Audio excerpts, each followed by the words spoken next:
Poor Adriana. So the patients from the last series, I believe all or most, and many of them are very near and dear to the folks on this call, were on IL-1 or IL-6 inhibitors. Uh, I'm not going to weigh in on whether they do or don't have systemic JIA. I tend to be a little bit of a lumper, but certainly there are reasonable people who have and did call some of these patients sort of arthritis negative systemic JIA. Um, so I'm going to talk about some work that we've been doing as part of a pretty large collaboration with many of the people on this call regarding doing some serum proteomics and then actually some follow-up studies on patients with systemic JIA MAS and systemic JIA PIP. I threw this together just this morning based on some other talks, so I'll apologize in advance. So we put together a bunch of groups that included systemic JIA lung disease patients, 30 samples from 10 patients. Pretty much all of these patients had the sort of clubbing PAP variant of systemic JIA lung disease that we're largely talking about and familiar with. Some healthy controls, some patients with inactive systemic JIA MAS, some with active systemic JIA, some with active MAS. Some patients with other forms of pulmonary alveolar proteinosis, either due to autoantibodies to GM-CSF or some genetic surfactant deficiencies. And then, again, care of Adriana and Dr. Gobek-Mansky's group, we were able to use some pre-treatment samples from NOMID and from SAVI kind of as, controls, small numbers, of course.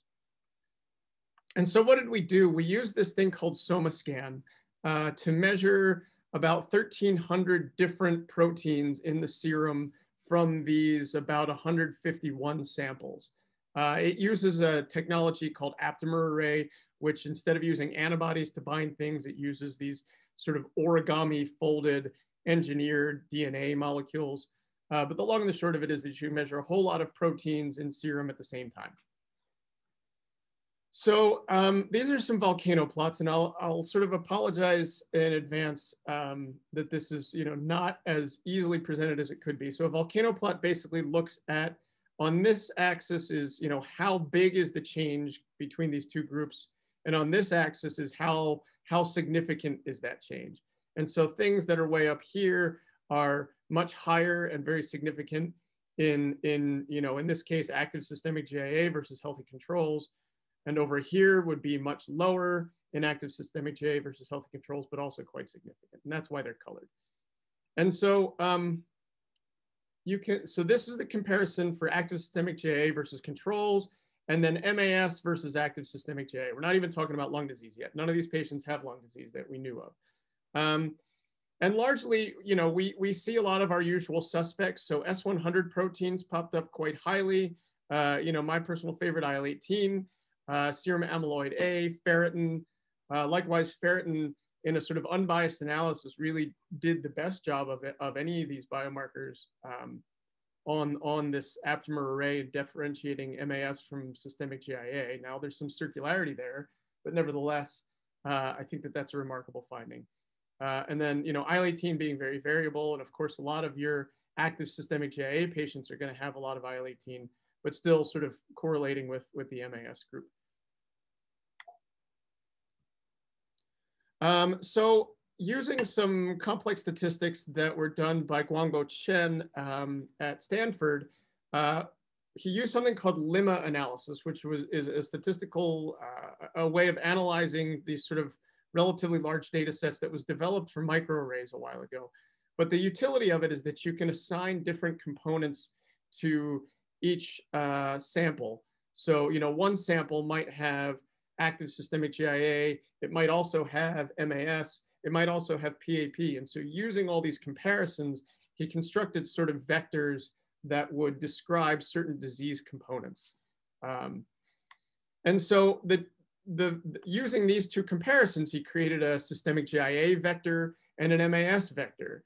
And more or less, these two disease components correlated pretty strongly. And so at least in the serum, maybe this isn't surprising, but at least in the serum in these patients who were not selected for being more or less MAS-like, at least in the active systemic JIA group, those two components correlated pretty strongly, meaning that the proteins that we see up or down regulated in active systemic GIA versus controls are very similar to the proteins that we see elevated in active MAS compared to active systemic GIA. Now, going back to these same volcano plots I showed you, there were some unusual pathways that I'm not going to have time to sort of dig into, but I think were interesting. So in green here are proteins that are usually inside cells that are important for a metabolic process called glycolysis.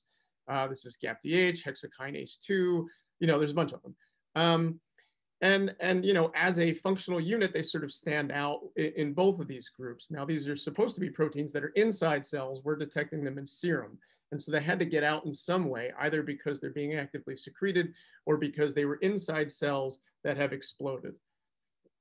At the same time, there was another group of usually intracellular proteins called heat shock proteins, which are normally inside cells associated with protein folding responses. But it's actually pretty well known that when they get out of cells, and they can be secreted or they can sort of explode out, can have what we call DAMP properties, damage-associated molecular patterns, can be pro-inflammatory in that context.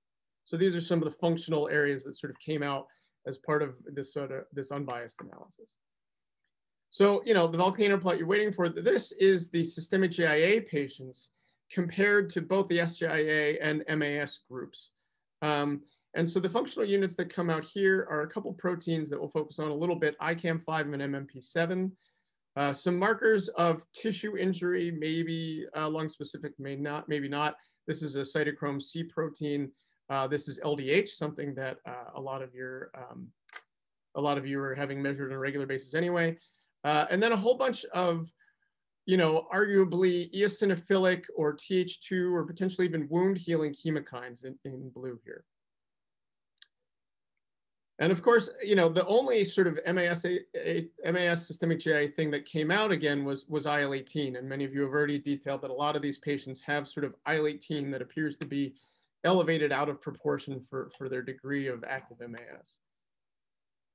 So creating a disease activity score based on this volcano plot that we just showed, Guangbo, applied that to all the samples and all the different groups and basically showed that indeed, using this score, we can pick out the patients that have systemic GIA PAP compared to MAS or active systemic GIA.